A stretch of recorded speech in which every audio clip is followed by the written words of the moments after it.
আসসালামু আলাইকুম রহমতুল্লাহ। মাইক্রোসফট ওয়ার্ডের প্রফেশনাল কোর্সে আপনাকে স্বাগতম। গত ক্লাসে আমরা ফন্টের বিস্তারিত শিখেছি। আজকের ক্লাসে আমরা প্যারাগ্রাফ সম্পর্কে শিখব। তো প্রথমে আমরা জেনে নিই আসলে প্যারাগ্রাফ কি।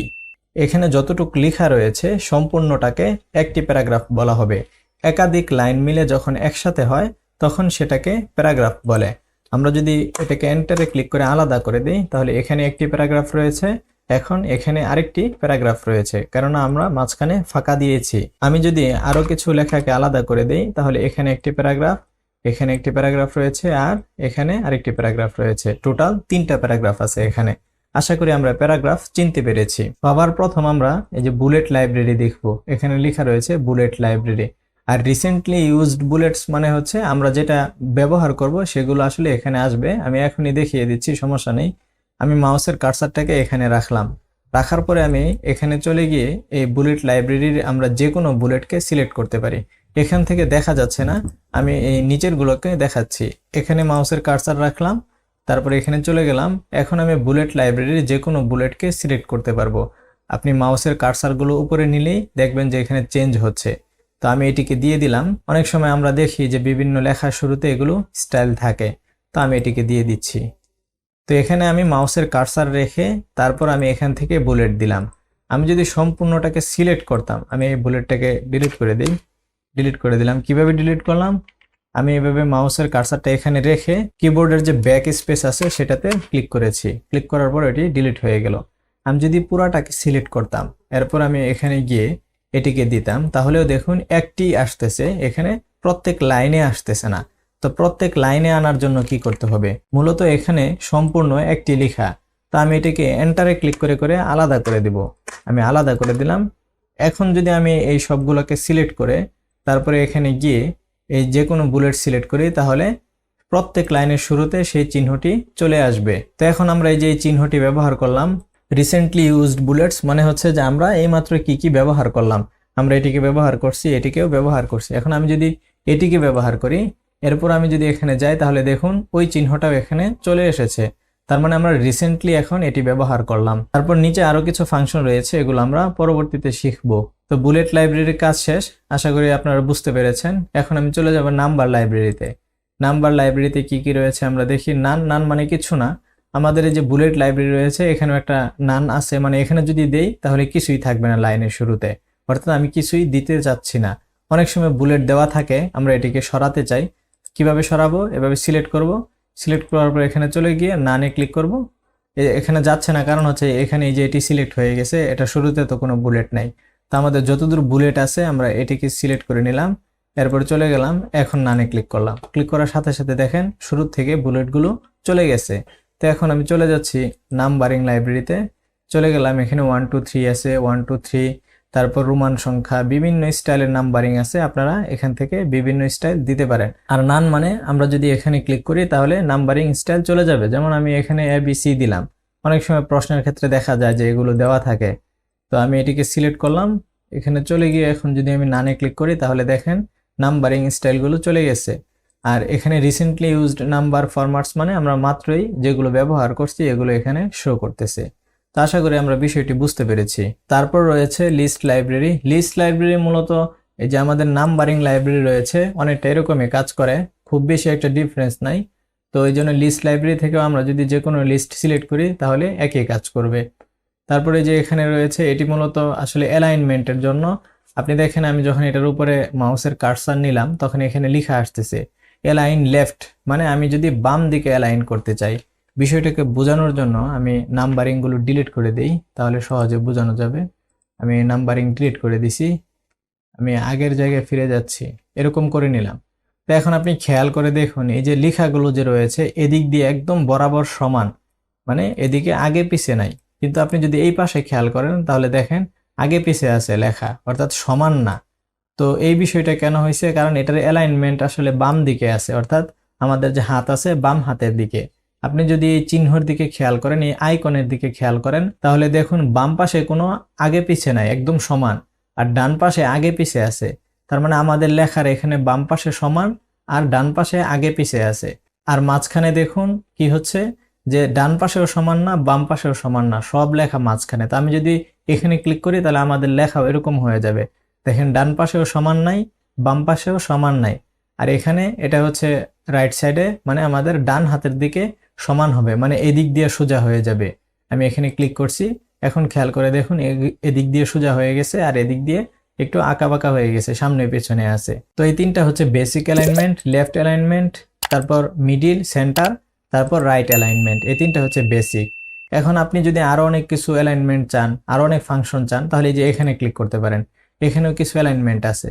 আপনি যদি জাস্টিফাই দেন তাহলে বাম পাশে এবং ডান পাশে উভয় দিকে সমান হবে। আমি ক্লিক করছি, এখন আপনি দেখেন যে এই দিকেও সমান আর এই দিকেও সমান। এটা এদিকে চলে আসছে কারণ হচ্ছে যে লেখা কম, তাই এদিকে আসছে। আমি যদি লিখি তাহলে এই পর্যন্তই যাবে। তারপর আরো অনেকগুলো ফাংশন রয়েছে, আপনারা এখানে ক্লিক করে করে দেখে নেবেন, এগুলোতেও অনেকগুলো ফাংশন রয়েছে। কারণ আমি যদি এখানে ক্লিক করি তাহলে এখানে দেখেন এক ধরনের স্টাইল আসতেছে। তো মূলত সব থেকে বেশি এই তিনটারই প্রয়োজন পড়ে, তিনটারই ব্যবহার বেশি হয়। তো আমরা অ্যালাইনমেন্ট দেখলাম, এটি হচ্ছে অ্যালাইনমেন্ট। আরো একটি বিষয় হচ্ছে আপনি যদি শর্টকাট করতে চান, যেমন আপনি ডান দিকে সোজা করতে চাচ্ছেন, তাহলে কি করবেন? তো আপনি এখানে উপরে মাউসের কার্সার নেন, তাহলে দেখেন লেখা আসছে অ্যালাইন রাইট, তারপর দেখেন ব্র্যাকেটে লেখা আছে কন্ট্রোল আর। তার মানে আপনি যদি কিবোর্ডের কন্ট্রোল আর আর এ ক্লিক করেন তাহলে আপনার লেখা দেখেন ডান পাশে এদিক দিয়ে অ্যালাইন হয়ে যাবে। তার মানে আপনি যদি কিবোর্ডের কন্ট্রোল আর এ ক্লিক করেন তাহলে আপনার লেখা ডান দিক দিয়ে সমান হয়ে যাবে, আর বাম দিক দিয়ে এই যে আঁকা বাঁকাই থাকবে। তো এইভাবে আপনি শর্টকাটগুলো দেখে নিতে পারেন, মানে শর্টকাটে কিভাবে কাজ করবেন। প্রথমে তো ম্যানুয়ালি করতে হবে, পরে আস্তে আস্তে যখন আপনি কাজ করতে করতে একটু পারদর্শী হয়ে যাবেন তখন আপনি শর্টকাটে কাজ করবেন। তো এখন আমরা দেখব এই যে এই বিষয়টি, এটি হচ্ছে ডিক্রিজ ইনডেন্ট আর এটি হচ্ছে ইনক্রিজ ইনডেন্ট। তো ইনডেন্ট মানে হচ্ছে আসলে খালি জায়গা, আর ডিক্রিজ মানে হচ্ছে কমানো, আর ইনক্রিজ মানে হচ্ছে বাড়ানো। তো আমাদের যে লেখা আছে এটারে আমরা লেফট সাইডে সমান করে নেই। এখন আমি যদি এই যে ইনক্রিজ ইনডেন্ট আছে এটাতে ক্লিক করি তাহলে আপনি খেয়াল করবেন যে এদিক দিয়ে খালি জায়গাটা বেড়ে যাবে। আমি দিচ্ছি, দেখেন খালি জায়গাটা বেড়ে গেল, আবার দিলাম খালি জায়গা বেড়ে গেল। তার মানে আমাদের এদিক দিয়ে ইনডেন্ট তথা খালি জায়গা বাড়তেছে, ইনক্রিজ মানে বাড়ানো। এখন আমি যদি কমাতে চাই তাহলে আমি এটাতে ক্লিক করব, এটাতে ক্লিক করব, তাহলে দেখুন কমতেছে। আপনি এই যে আইকনের দিকে খেয়াল করুন, তীর চিহ্নর মতো এদিক দিয়ে একটা দেওয়া আর এদিক দিয়ে একটা দেওয়া। তো ডিক্রিজ দিলে এদিক দিয়ে কমবে, আমি যদি আরো ডিক্রিজ দিই তাহলে হবে না, কারণ হচ্ছে যে এই যে খালি জায়গাটা আছে এটা মূলত মার্জিন দেওয়া আছে। আমরা পৃষ্ঠাতে যেমন মার্জিন দেই সেরকম দেওয়া আছে। এই মার্জিনও যদি আপনি কমাতে চান তাহলে আপনাকে যে লেআউটে গিয়ে তারপরে যে মার্জিনসে যাইতে হবে, এরপর নেরোতে দিলে মানে অনেক কম মার্জিন আসবে। আমি দিলাম, দেখেন অনেকটা কমে গেল। তো এটা দেখাবো আমরা পরে, সমস্যা নেই। আজকে আমরা প্যারাগ্রাফ নিয়ে দেখি। তারপরে যে এখানে কি আছে, এটি হচ্ছে left to right text direction, মানে বাম দিক থেকে ডান দিকে লেখা হবে, মানে লেখাটা শুরু হবে এদিক থেকে যাবে ডান দিকে। আর এটা হচ্ছে লেখাটা শুরু হবে ডান দিক থেকে আর যাবে হচ্ছে বাম দিকে, এই যে এভাবে হবে। তো আমাদের এটা লেফট টু রাইট ডিরেকশন দেওয়া আছে। আমি যদি রাইট টু লেফট দেই, এখন আমি যদি কোনো কিছু লিখতে যাই, আমি লিখতে চাচ্ছি, তাহলে আমি লিখলাম যে ধরেন আমি লিখতে চাচ্ছি যে হ্যালো হাউ আর ইউ, আমি এটা লিখবো হ্যালো হাউ আর ইউ। তাহলে আপনি খেয়াল করে দেখেন আমাদের লেখাটা এদিক থেকে শুরু হচ্ছে আর এদিক দিয়ে যাচ্ছে, এদিকে যাচ্ছে। তো আরবিতেও দেখা যায় আমরা এদিক থেকে শুরু করি এদিকে যায়, এটা খুবই দরকার লাগে। তো আবার যদি আমরা এটার ইনডেন্টটা লেফট টু রাইট দিই তাহলে আপনি দেখেন এখন বাম দিক থেকে ডান দিক থেকে লিখবেন যে হোয়াট ইজ ইউর নেম, যদি এভাবে লিখি। আশা করি বিষয়টা বুঝতে পেরেছেন, একেবারেই সহজ। তারপরে যে এখানে রয়েছে এ জেড, তারপর একটা তীর চিহ্ন দেওয়া আছে। তার মানে হচ্ছে আমরা যদি এ টু জেড লিখতে চাই, মানে এ থেকে জেড পর্যন্ত সিরিয়ালি সাজাতে চাই, সর্টিং করতে চাই। সর্টিং মানে আমরা কিভাবে সাজাতে চাই। তো এটাকে বোঝানোর জন্য আমি প্রথমে সম্পূর্ণ লেখাটাকে লেফটে নিয়ে নিই, মানে আমাদের যে অ্যালাইন আছে সেটা লেফটে নিয়ে নিলাম। তারপর আমি কি করব, এটাকে কয়েকটা লাইনে ভাগ করে দিচ্ছি। তারপর হচ্ছে দিয়ে দিলাম বি দিয়ে দিলাম, তারপর টি দিয়ে দিলাম, ও দিয়ে দিলাম, বাস এই পর্যন্ত। তো আমরা নিচে টুক ডিলিট করে দিচ্ছি। তো এখানে টোটাল লাইন আছে হচ্ছে কয়টা, 1 2 3 4 5টা লাইন আছে। প্রথমটা শুরু হচ্ছে এল দিয়ে, পরে ও দিয়ে, পরে বি দিয়ে, তারপর টি দিয়ে, তারপর ও দিয়ে। তো আমরা যদি এ টু জেড সিরিয়াল করতে চাই মানে এ বি সি ডি হিসাবে, তাহলে প্রথমে কি আসবে, প্রথমে আসার দরকার ছিল বি, তারপর কি C D E F G H I J K L, L আসার দরকার ছিল, পরে ও আসার দরকার ছিল। তো এটা কিভাবে আমরা শর্টকাটে করব, আমরা টোটাল সিলেক্ট করে নিলাম, সিলেক্ট করার পর আমরা এই যে এখানে ক্লিক করব। ক্লিক করার সাথে সাথে একটি প্যানেল আসছে, এখানে লেখা আছে শর্ট টেক্সট, এখানে লেখা রয়েছে টেক্সট মানে টেক্সট হিসাবে, নাম্বার হিসাবে না। বাস কোনো কিছু করব না, এখানে ওকেতে ক্লিক করব। ওকেতে ক্লিক করার সাথে সাথে দেখেন আমাদের লেখাটি সর্টিং হয়ে গেছে। প্রথমে বি, তারপর এল, তারপর ও, তারপর টি। কারণ সবার আগে বি আসে, তারপরে এল আসে, তারপরে ও আসে, তারপরে টি আসে। তো এভাবে আমরা এ থেকে জেড পর্যন্ত কোনো লেখাকে সাজানোর জন্য এই সর্টিং ফাংশনটি ব্যবহার করি, একেবারেই সহজ। তারপরে যে এখানে লেখা রয়েছে কি, এখানে লেখা রয়েছে লাইন ইনডেন্ট মানে লাইন স্পেসিং, মানে আমাদের যে লাইন রয়েছে এখানে দেখেন 1 2 3 4 5টা লাইন আছে। আমি এটাকে সিলেক্ট করে নিলাম। তো এখন আমি চাচ্ছি যে আমাদের 2 লাইনের মাঝখানে ফাঁকা কম হোক অথবা আরো বেশি হোক। তার জন্য কি করব, এখানে যাব, এরপর আমি যদি এভাবে যাই তাহলে দেখুন আমাদের 2 লাইনের মাঝখানে স্পেসগুলো বাড়তেছে।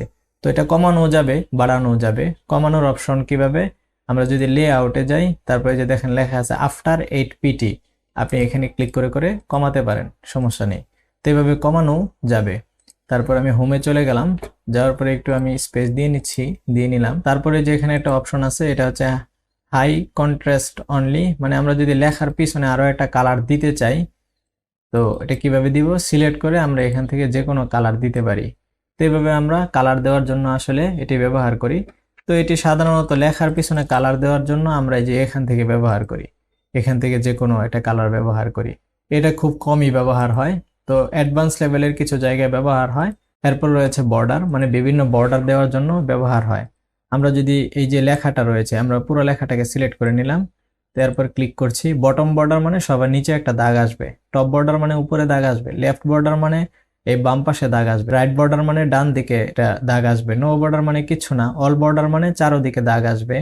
তারপর আউটসাইড বর্ডার চারোদিকে, ইনসাইড বর্ডার, এভাবে আপনারা দেখতেই পাচ্ছেন কি চেঞ্জ হচ্ছে। তারপর inside horizontal border, inside vertical border, এটি বোঝানোর জন্য মূলত আমাকে টেবিল করে নিতে হবে।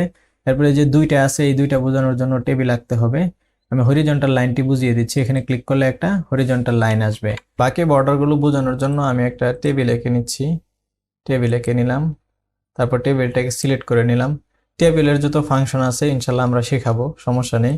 হোমে গেলাম, তারপরে এখান থেকে আমি এই যে বর্ডার আছে এটাকে সিলেক্ট করতে পারি, ইনসাইড হরিজন্টাল বর্ডার, আপনারা দেখতেই পাচ্ছেন কেমন চেঞ্জ হচ্ছে। ইনসাইড ভার্টিক্যাল বর্ডার, তারপর ডায়াগোনাল ডাউন বর্ডার, তারপর ডায়াগোনাল আপ বর্ডার, কেমন চেঞ্জ হচ্ছে আপনারা দেখতেই পাচ্ছেন। ড্র টেবিল মানে আমরা নিজের ইচ্ছা মতো টেবিল বানাতে পারবো। ভিউ গ্রিড লাইন্স মানে হচ্ছে আমরা যেভাবে দেখতে পাচ্ছি এটাকে মূলত গ্রিড লাইন্স বলা হয়। তারপর হচ্ছে বর্ডার্স অ্যান্ড শেডিং, তো এগুলো আমরা পরে দেখব যে নিজের ইচ্ছা মতো কিভাবে বর্ডার তৈরি করতে পারি। অনেক সময় পেজের চারদিকে বর্ডার দিতে হয়, সেগুলো আমরা এখান থেকে করব পরবর্তীতে, সমস্যা নেই, এটা আমরা পরবর্তীতে শিখব। পরবর্তীতে বলতে আমরা এখনই দেখিয়ে দিচ্ছি, আপনি আবার ভাববেন যে কখন না কখন শেখায় বা শিখাবে কিনা। তা আমি যেটা খালি পেজ নিয়ে নিলাম, তারপর আমি এই যে এখানে ডিজাইনে চলে গেলাম। এই যে এখানে দেখেন লেখা আছে পেজ বর্ডার্স, তো এখানে ওই একই প্যানেল আসছে যেটি আমরা একটু আগে দেখালাম। আমরা যদি চারদিকে আসলে বর্ডার দিতে চাই, যেমন বক্স আমি যদি দেই, অর্থাৎ যে এখানে শো করতেছে কেমন দেখাবে, এরকম যদি ক্লিক করি তাহলে দেখেন আমাদের যে পেজ আছে চারদিকে বর্ডার হয়ে গেছে। তো এগুলো আমরা শিখাবো পরবর্তীতে, সমস্যা নেই, ইনশাল্লাহ সবকিছুই শিখাবো। এখন আমি এই পেজটা কেটে দিলাম, আমি ডোন্ট সেভে দিচ্ছি, সেভ করব না, আগের পেজে চলে আসলাম। এরপরে যে এখানে স্টাইলস রয়েছে আজকেই দেখিয়ে দিই, যেহেতু এটা একটা সহজ বিষয়। এটাকে সিলেক্ট করছি, সিলেক্ট করার পর যে এখানে নর্মাল আছে যেভাবে আছে সেভাবেই থাকবে। আমি যদি এখানে ক্লিক করি তাহলে নো স্পেসিং, দেখেন কেমন হয়ে গেল। তারপর হেডিংয়ে দিলে এমন হবে, এখানে দিলে এমন হবে। বিভিন্ন স্টাইল এখানে দেওয়া আছে, আপনারা বিভিন্ন স্টাইল এখানে ট্রাই করে করে দেখবেন। বিভিন্ন স্টাইল আপনারা যেভাবে ইচ্ছা আপনি ব্যবহার করতে পারেন। এখানে রেডিমেড কিছু স্টাইলস দেওয়া আছে, এখান থেকেও আমরা ব্যবহার করতে পারি, সমস্যা নেই। তো আমরা মোটামুটি ফন্ট শিখে ফেললাম, প্যারাগ্রাফ শিখে ফেললাম, স্টাইলস দেখলাম। এডিটিং এর বিষয়টাও একদম সহজ, বাকি বিষয়গুলো সহজ। এখানে কিছু ফাংশন আছে বেসিক, এটা আমরা আগামী ক্লাসে এগুলো শেষ করব। এরপরে ইনশাল্লাহ আমরা প্রজেক্ট তৈরি করা শুরু করে দিব। ইনসার্টে কিছু ফাংশন আছে, তারপর draw, design, layout, reference, mailings, review, view, addins, তারপর হেল্প, এগুলোতে বিভিন্ন ফাংশন আছে। তো প্রত্যেকটা আলাদা আলাদা দেখতে গেলে অনেক সময় লাগবে। তো আমরা ইনশাল্লাহ প্রজেক্ট বানানো শুরু করে দিব, যেমন প্রশ্ন বানানো, বিভিন্ন বিষয় আছে সেগুলো বানানো শুরু করে দিব। যখন যেটা আসবে সেটি আমরা সেখান থেকে দেখিয়ে দেব। তা আপনারা যদি 2-4-5টা প্রজেক্ট এভাবে তৈরি করেন, তো আশা করি আপনি পরবর্তীতে যে কোনো প্রজেক্ট তৈরি করতে পারবেন। তো আজকে এ পর্যন্তই, দেখা হবে আগামী ক্লাসে। আসসালামু আলাইকুম ওয়া রাহমাতুল্লাহ।